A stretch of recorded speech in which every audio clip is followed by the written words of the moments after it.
I was radio calling some wolves for biologists, and I caught this wolf, and I caught it over in White Creek. So the biologists, we went and we put the radio collar on it, we let it go, and I was BSing them, just joking around, right? I said, well, you know, in a week I'm going to catch him by your left back foot. I'm going to catch him in Bob's Creek.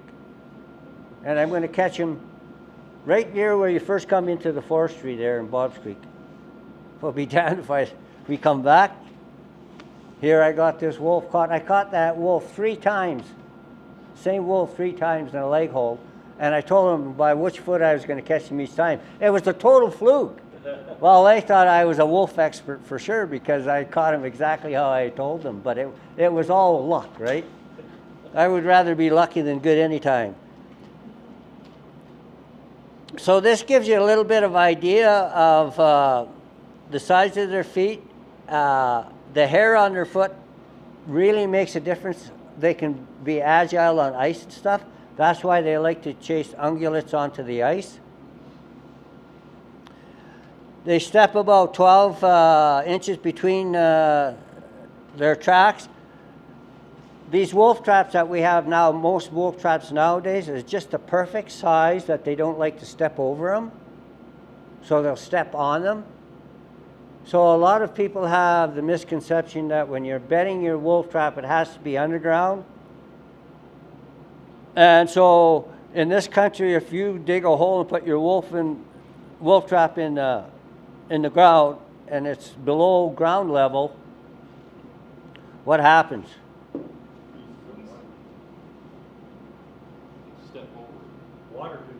Water gets in it. It freezes. You betcha. So you'll have a lot better success if you take and you set your leg hold on, it can be level ground or just on a little bit of a knoll, right? So the water runs away from it. Set your trap right on top of that knoll. And you'll have a lot better success with your catches with a leg hold. They walk on their toes. That's why you'll see I have some different traps here, and you'll see that my trap pans are very small. So they walk on their toes, so if their toes, that's why you always see their toe marks in the snow and stuff. They walk on their toe and they drag their foot through. So when they step down, if you are using a bag to put your trap in or wax paper and stuff, which is, I use a lot of wax paper, if they feel that with their toes, they'll know right away and they might start digging. So their toes will go down first and then the rest of their foot. That's what you want. You want their whole foot down, so they're putting their whole foot on that pan and the weight of that foot on their pan, and you'll have good success. You'll have good catches, good high catches. I learned that the hard way. I caught a wolf one time by 2 toes, and it got away on me. And that wolf actually went, it had a radio collar on it. It actually went from the Old Man River in the Gap. It went up to Jumping Pound here. It stayed all winter long and stayed up at Jumping Pound. And for some reason, in the middle of October, it headed back onto my trap line. And I seen his tracks, the 2 toes missing. I figured, oh, perfect. I'm going to catch that sapsucker. He's done for now. I never got him. The indigenous people got him. He went into at that time there was an ecological reserve there. He went into the ecological reserve. Fish and Wildlife had drug a roadkill elk in there, and they had a blind set up. They were going to try and shoot these wolves. And these indigenous people, they went in with their quad, and they seen this wolf, and they shot it with a rifle. So Fish and Wildlife charged them for shooting a wolf with a radio collar on. They went to court, and they got their wolf back. The only thing they could have charged them for was driving the quad in the ecological reserve where there's a non-motorized vehicle, but they didn't charge them. So they took their guns away from them and the wolf away from them and they got them back. So I didn't get them, and the wolf, Fish and Wildlife didn't get them. Yeah, yeah. Are there many wolves that are lone wolves, or No, they're a very social animal. Humans could learn a lot from wolves. They have a pecking order, and when their children need to be disciplined, they're disciplined. So you'll never find a wolf that's without a pack? Well, yeah, absolutely. There are times you will. So sometimes an old wolf will get kicked out of a pack, and so he's a loner.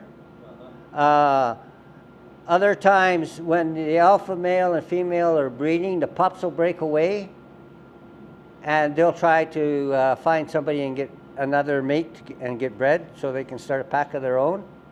So this time of the year, you'll see a lot more lone tracks than you will at any other time of the year. And most of the time, when you see a lone wolf, I've had a wolf in Bob's Creek. For 6 years, that old wolf, he hung around in a big track, and he hung around on my trap line, and he would follow any pack that came in there. And when I took the pack out, he would be gone, and I would never see his tracks again. But when another pack came in, I would see his tracks following that one. And so what I think he was, his teeth were bad and stuff, and I think what he was doing is, when they made a kill and they'd move away from a kill, he'd move on to it. Yeah. Can you see wolves during the mating season? Do they typically go to a certain area on their route that they'll mate, or do they use the whole? Usually, yeah, that's a good question. So usually what they will do is they'll follow their territory boundaries when they mate. Yeah. So they'll put a lot of miles on during mating season? Yes, they will. I had somebody tell me that they will sometimes go back to the area where they end. Yep. So what you'll have lots of times when they're breeding, right?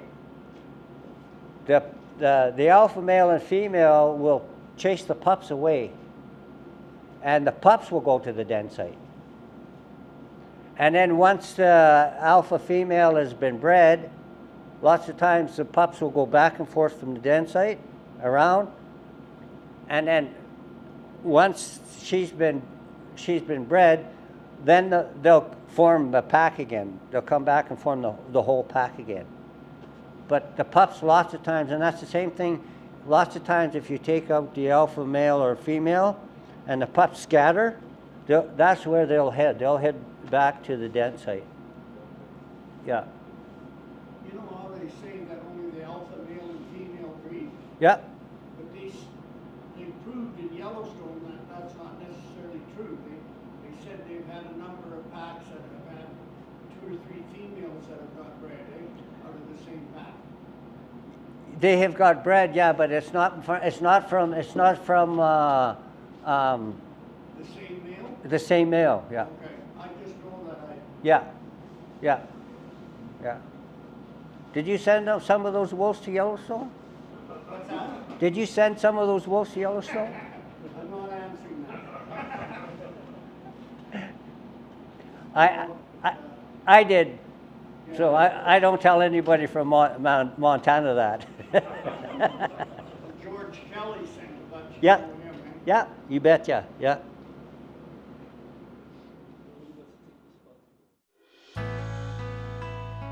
Did you like this video? If you did, I think you're gonna like this one right over here. So check it out. And I appreciate your subscribing if you haven't done so already. Remember to do that while you're watching this next video. Click like, it all helps us out for this channel. Catch you next time.